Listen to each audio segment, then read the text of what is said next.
नमस्कार दोस्तों, स्वागत है आप सबका भद्रा आईएएस एकेडमी में। आज का डेट है 4 जनवरी 2023 and prelims focused current affairs के न्यूज़ डिस्कशन में मैं शुभदीप आप सभी का स्वागत करता हूं। आगे बढ़ने से पहले let me remind you again the downloading link जो रहने वाला है इस पीडीएफ का वो नीचे डिस्क्रिप्शन सेशन में लगा दिया जाएगा। आप वहां पर जाकर इसको डायरेक्टली डाउनलोड भी कर सकते हैं। चलिए सबसे पहले आगे बढ़ने से पहले again this is last reminder probably because 9th Jan, yes 9th Jan is that day जब से हमारे यहाँ पर एपीएससी प्रीलिम्स के लिए क्रैश कोर्सेज स्टार्ट होने वाले हैं, राइट। सो अभी न्यू ईयर ऑफर भी चल रहा है।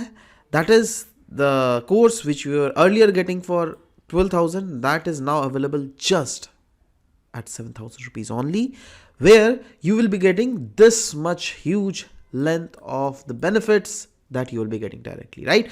So अगर आपको अटेंड करना है then please do attend this course as soon as possible. चलिए आगे बढ़ते हैं। सबसे पहला न्यूज़ है शेंजन जोन के रिलेटेड न्यूज़ है। क्यों न्यूज़ था? क्योंकि रिसेंटली क्रोएशिया, जी हाँ, क्रोएशिया ने अडॉप्ट किया है यूरो करेंसी और इंटर किया है यूरोप का पासपोर्ट फ्री सेशन जोन। देखो, यूरोपियन यूनियन में आप अगर कोई भी कंट्री में चले गए ना तो आप एक कंट्री से दूसरे कंट्री आराम से जा सकते हो।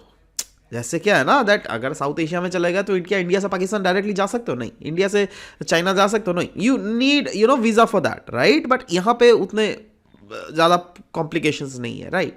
तो जिस जोन में you can move passport free that zone is called Shenzhen zone, ठीक है।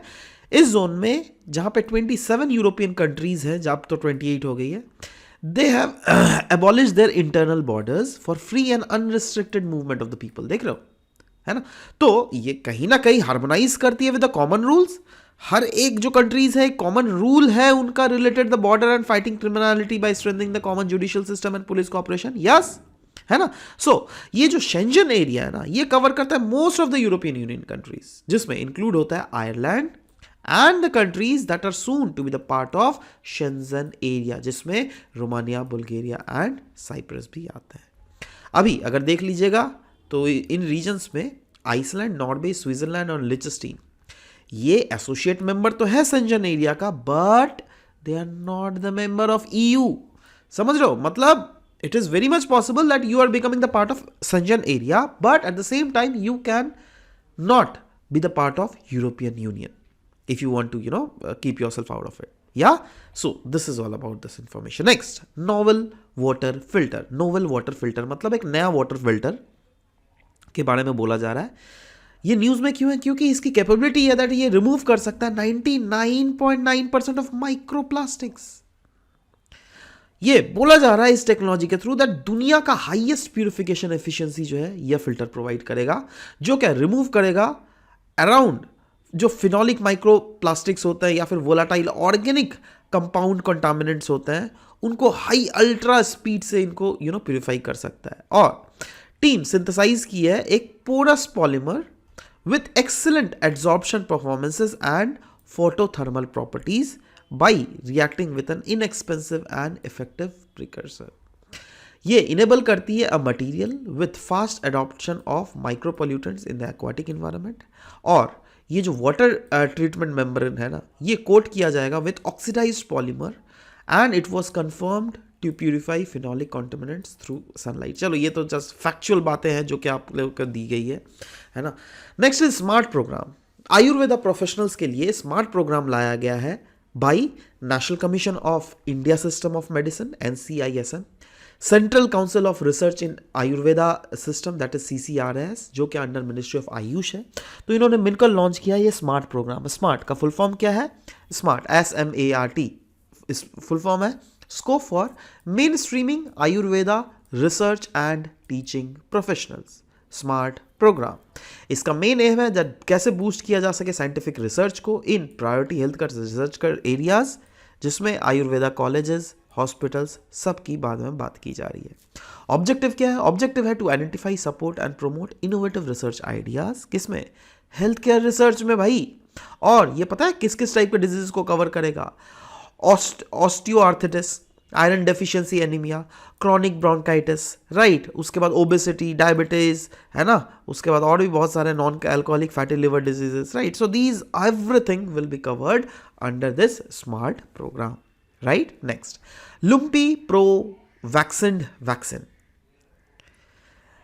AGLN, that is agri innovate India limited, जो क्या मिनिस्ट्री ऑफ एग्रीकल्चर का एक कमर्शियल आर्म आप बोल सकते हैं, इन्होंने ग्रांट किया है नॉन एक्सक्लूसिव राइट, जिससे लुम्पी प्रोवैक वैक्सीन जो है ना उसका कमर्शियल प्रोडक्शन किया जा सके। और यह जो राइट दिया गया है that has been given to institute of veterinary biological products Pune.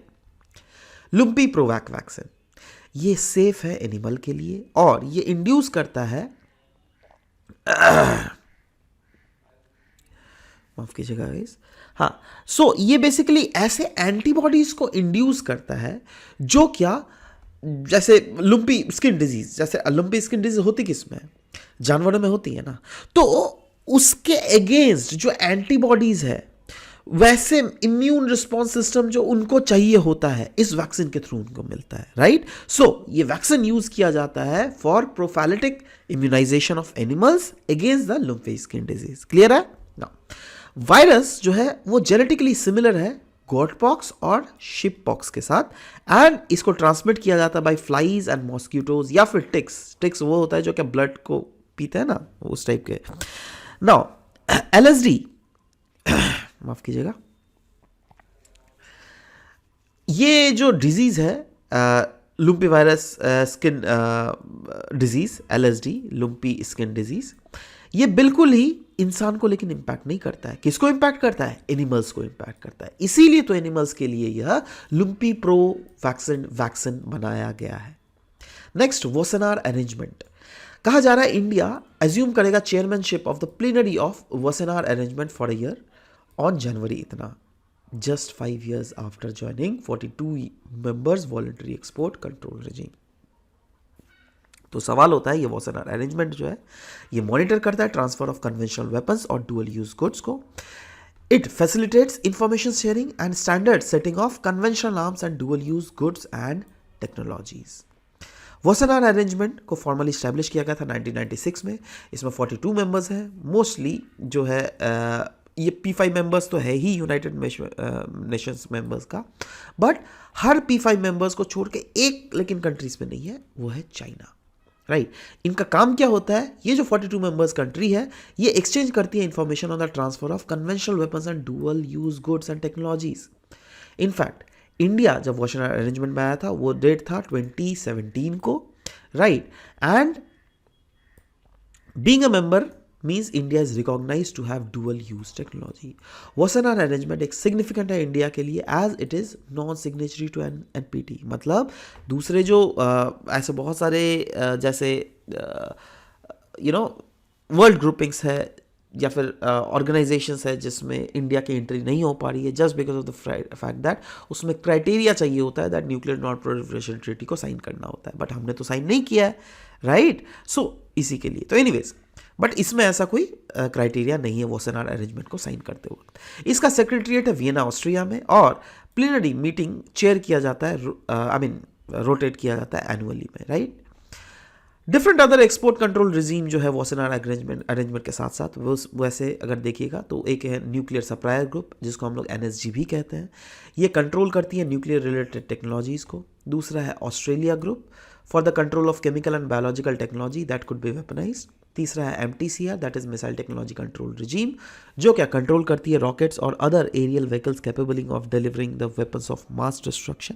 तो ये सब कुछ चीज़ें हैं। Next, HEFA higher education financial agency, recently news में था। क्योंकि 2022 तक ऐसे बोला गया था दैट इसके थ्रू मोबिलाइज किया जाएगा 1 लाख करोड़ अमाउंट, जिससे educational infrastructure of higher institutions को ज़्यादा बल मिले, राइट, बट वो चीज़ करने में फेल हो गई है। तो सवाल होता है ये हायर एजुकेशन फाइनेंशियल अथॉरिटी जो है ये क्या है? ये एक non profit non banking financial company है, NBFC है, जो क्या जॉइंट वेंचर है मिनिस्ट्री ऑफ एजुकेशन और साथ ही साथ कनाडा बैंक का। ये क्या करती है? जो हायर एजुकेशनल इंस्टीट्यूशन होती है ना उनको लॉन्ग टर्म लोन प्रोवाइड करती है जिससे वो फाइनेंशियल इंफ्रास्ट्रक्चर का सपोर्ट मिल सके और एजुकेशनल इंफ्रास्ट्रक्चर इन जनरल काफ़ी ज़्यादा स्ट्रेंथन हो सके उस टाइप के रीजन में। एम था 2022 तक 1 लाख करोड़ रुपया तक जो है मोबिलाइज कर सके, बट अभी तक जो है मात्र 35,000 करोड़ तक ही फंड जो है हायर एजुकेशनल इंस्टीट्यूशंस के लिए मोबिलाइज किया गया है, राइट। इसमें क्या होता है, प्रीमियम जो अमाउंट है ना वो तो इंस्टीट्यूट पे करेगी, बट इंटरेस्ट जो है वो सरकार पे करेगी, गवर्नमेंट पे करेगी बैंक को, राइट। और गवर्नमेंट ने एक्सपैंड किया है the scope of HEFA in the year 2018 under revitalizing infrastructure and system in education, या फिर हम इसको राइज भी बोल सकते हैं, राइट। तो it aimed at bringing school as well as medical, मतलब ये जो एक्सपैंड किया गया था ना इसको, इसके अंडर स्कूल्स और वैसे मेडिकल कॉलेजेस को भी इसके एम्बिट में इंक्लूड किया गया है और मेक श्योर किया गया है दैट उसमें भी इंफ्रास्ट्रक्चर फाइनेंसिंग जिससे किया जा सके। Next, Virasat, celebrating 75 years of hand woven saris in India. Ministry of textile organise कर रही है ये फेस्टिवल इन सेकेंड फेज, जिसका नाम है विरासत। ये एक सोशल मीडिया कैंपेन है and it has been launched under the common hashtag my sari my pride. इसके थ्रू सपोर्ट किया जा रहा है हमारे हैंडलूम वेबर्स को। ये कॉन्साइड करता है with 75 years of independence, that is Azadi ka Amrit Mahotsav, और बोला जा रहा है that there will be an exhibition cum sale of handloom saris by 75 handloom weavers. एक सीरीज ऑफ एक्टिविटीज को प्लान किया जा रहा है by visiting public such as Virasat celebrating the heritage, Virasat एक धरोहर, विरासत के धागे, विरासत कल से कल तक, विरासत नृत्य संस्कृति, राइट, जैसे विरासत नृत्य संस्कृति में famous folk dances of Indian culture को प्रमोट किया जाएगा, है ना, इसके थ्रू। Workshop on talks and saris and sustainability, वो विरासत कल से कल तक का है, राइट। तो ऐसे ही वेरियस विरासत रिलेटेड प्रोग्राम्स को ऑर्गेनाइज किए जा रहे हैं। Next is Prajwala challenge. Ministry of rural development ने लॉन्च किया है प्रज्वला चैलेंज को, जिसके तहत रूरल इकोनॉमी से इनवाइट किया जा रहा आइडियाज़ को, सॉल्यूशंस को, जिससे ट्रांसफॉर्म किया जा सके ओवरऑल हमारे रूरल इकोनॉमी को। सो ये चैलेंज को लॉन्च किया गया अंडर दीनदयाल अंत्योदय योजना, है ना, और इसका एम है दैट सपोर्ट किया जा सके रूरल पूरल हाउस होल्ड को into joining self help group, है ना, जिससे वो सेल्फ हेल्प ग्रुप को ज्वाइन कर सके। और सेल्फ हेल्प ग्रुप तो आपको पता ही है, एक ये ऑर्गेनाइज्ड स्ट्रक्चर है, राइट। सरकारें भी ज़्यादा टेंशन नहीं लेती है, कभी भी अगर सरकार को लोन प्रोवाइड करना हो एक इंडिविजुअल को और एक सेल्फ हेल्प ग्रुप को, तो सरकार या फिर bank will prefer to give it the loan to self help group, क्योंकि there is more probability of that loan returning back to them, right. So ये मिशन जो है it is so far mobilized more than 87 million women into self-help groups and their federations. Prajwala Challenge will also be shared in the Manthan portal by the official of principal scientific adviser. Manthan platform promote करता है collaboration between industry और साथ ही साथ scientific research, जिससे help किया जा सके people of India's national target और सस्टेनेबल डेवलपमेंट गोल को अचीव करने में, जिससे हेल्प किया जा सके, राइट। अब एमसीक्यूज में आते हैं दोस्तों। कल जो एमसीक्यू पूछा गया था वो यह था, India will sign comprehensive migration and mobility partnership agreement किस अमंग द फॉलोइंग कंट्रीज के साथ, साइप्रस, रशिया, यूके या फिर ऑस्ट्रेलिया। तो करेक्ट आंसर वाज ऑस्ट्रेलिया। आज का क्वेश्चन है, the objective of Wassenaar arrangement is to, 4 options दिए हुए, आपको बताना है इन चारों ऑप्शंस में से कौन सा सही ऑप्शन है। Option A, option B, option C, option D. इस वीडियो को पॉज मारिए, थोड़ा पढ़िए और अच्छे से सही आंसर को पॉइंट आउट करने की कोशिश कीजिएगा, क्योंकि मैंने अच्छे से आपको यह चीज़ें बता दी है यहाँ पे, ठीक है। आशा करता हूँ दैट आप you will be able to answer this question. So this was all about the discussion for today's class guys. Will be meeting in next session. Till then bye bye, take care, thank you for listening to the whole video, thank you very much.